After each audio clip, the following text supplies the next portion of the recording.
Now, from across the tri-states, this is KHQA Sports. And tip-top evening, everybody, and welcome to Sports Final, where we bring news tonight of a Richter scale registering upset. When last top-ranked Payson Seymour and Camp Point Central met on the hardwoods just a week ago at Winchester, the Panthers struggled for 2.5 quarters to produce a single field goal. Tonight, little different story in Payson's home digs. Central working the big guys. Big guys doing big things was the interior theme tonight as Taylor Hyman goes inside high percentage soft. At this point, Payson Seymour trying to put the kibosh to that. Gage Klitz, nasty swat away, but you know what? Central would not be deterred in this endeavor. This is Jacob Eilers on the inside, using all 6'7" of his frame to impose his will. Central leading by 2 at this point. At the other end, Payson Seymour looking for this guy, Lance Bulig, who had 25 points in the night to get them back involved in this game and back on top. But Central was having none of it in this one. More from Eilers, the big fella, again posting up strong, and he scored 3 the hard way right there. Central leading by as many as 6 at that point.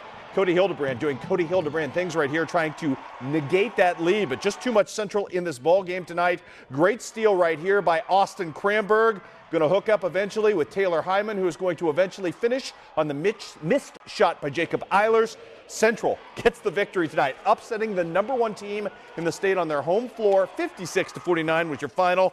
Big night on the night for Taylor Hyman, who had 21 points. Illini West taking on Unity tonight up in Hancock County. Devin Lee Rings from the outside touches off a 3-point barrage in this one. He would be joined in a 12-0 run by Jonathan Ferguson and Trevor Knipe.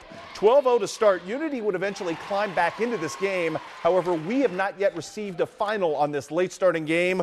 We'll get you that coming up tonight on the scoreboard if we can. If somebody wants to text it to me or send it to me on Twitter, we'll get you that as well. Also tonight, Nolan Ard with a couple of free throws late to give Illini West a win over Southeastern. 49-47 was your final in that ball game. Also, ISD felled in Barry tonight, 76-53 by Western. Beardstown, too much for Porto, winning that ball game going away. Brown County, way too much for Triopia tonight. Also, the Quincy homeschoolers jump all over Kirksville home, and it was Quincy Christian losing to Heartland. And now, here's Will. Well, the 2014 Canton Tigers are trying to make it back-to-back years with titles at the Tony Linziti Invitational. The 2 seed this year, they'd have to get by Highlands tonight to move on. You see the back of Tyler Neiman there. As good as any point guard in the area, he'd show off his stuff tonight.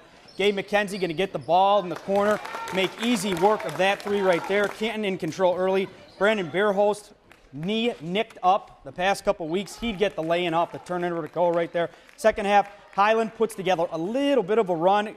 Johnny Griggs, he's going to get the pass. Nice little lay-in from him at the other end. But Gabe McKenzie would have none of this comeback. He'd top of the key right here, bury that one. And the Tigers going to go on and cruise in this one, 69-40. A quick score, the later game in that tournament if we can. Clark County is a winner tonight over Mark Twain, 59-42. Over to Scotland County, they'd be taking on La Plata in this one. The North Shelby Invitational. Chris, actually, we're going to go back to you. Apparently, we don't have that video, so let's move on now to the scoreboard tonight. Unfortunately, we will bring you that later. Let's take a look at what we do have. We've got Hannibal knocking off Boonville, 60-44, behind 20 points from Vincent Elder on the night. Over in southeast Iowa tonight, big wins on the road for Fort Madison, which blows out Burlington, or wins by 4, I should say. Miles Wenseen, the winner there. The up-and-down season continues tonight for Holy Trinity, which loses surprisingly at West Burlington. 53-41 was your final in that ball game. Let's check in with the Quincy Notre Dame girls tonight, taking on Chatham. Q&D doing, well, you know what they do. This is what they do. From the outside, Mackenzie Foley lighting up for 3 and making that go. The Foleys doing great work in this ball game early on. This time it will be Cassidy off the inbounds pass, coming strong through contact. Probably should have drawn the foul on that. She didn't. She still get the bucket to go. Q&D just in seek and destroy mode. Kristen Gengenbacher with a nice take on the down low right here. Then it's Hannah Marcola's turn from the top of the key to let loose with 3 right here. Q&D from start to Q&D finish in this ballgame as the Raiders win in a blowout. 75-39 was your final. Elsewhere on the girls' side tonight, the debut coaching-wise of Jim Short, the new interim coach for West Hancock. His team down to Illini West, trying to pull off the upset and getting right back into this game. This Haley Hamill follow would help West Hancock, I should say, closed to within 40-38 at that point. Too much of Illini West in a finishing fashion, though. Michaela Gronwald at the other end with a pretty run out on this one, and then it's Josie Finch. She's been red hot of late, firing from the top of the key for three as Illini West hangs on to get the victory in this ball game. 49-42 was your final, and to update that boys score earlier, 66-59. Unity beats the West Hancock boys 66-59. Will, let's go back to your highlights. Scotland County taking on La Plata in this one at the North Shelby Invitational. Tigers come roaring early. Going to get the ball into Zach Dubé. Some serious flow on the head of him. Nice lay-in underneath the hoop. La Plata would answer. Nice drive here by Seth Brown. He's going to free up teammate Ty Davidson. Laid that one in. Scotland County, foot on the pedal in this one, though. Finger roll finish from Corgi Tiger right there. He'd have a big night.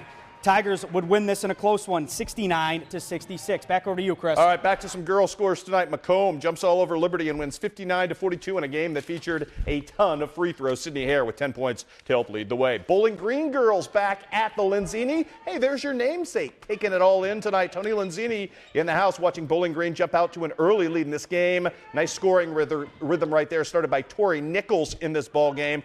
Monroe City trying to fight this one. This is a little splashy right here. Lizzie Miner from deep range with the shot-putted three. Too much of Harley Lindsay in this ball game. She's a big who can flat-out motor. This is DeMarcus Cousins-like as she goes from end to end on that one. And then how about some Tara Schuckenbach on the down low right here. Bowling Green gets the win going away in this ball game. 48-24 was your final. We've got more on the girls' side. Will. A good matchup between 3-seed Highland and 6-seed Canton. This one would be a close one down to the wire. Canton goes up early. Highland's going to make a big comeback in the second half.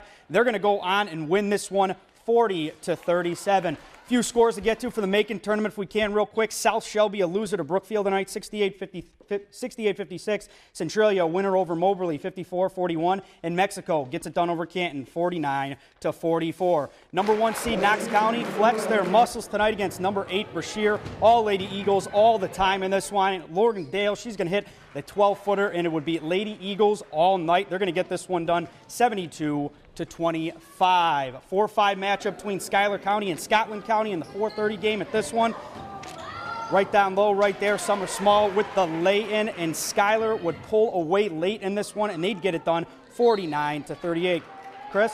We've got a Keokuk score for you. The girls at home tonight against Davis County and winners behind Lakin Bolts Who House.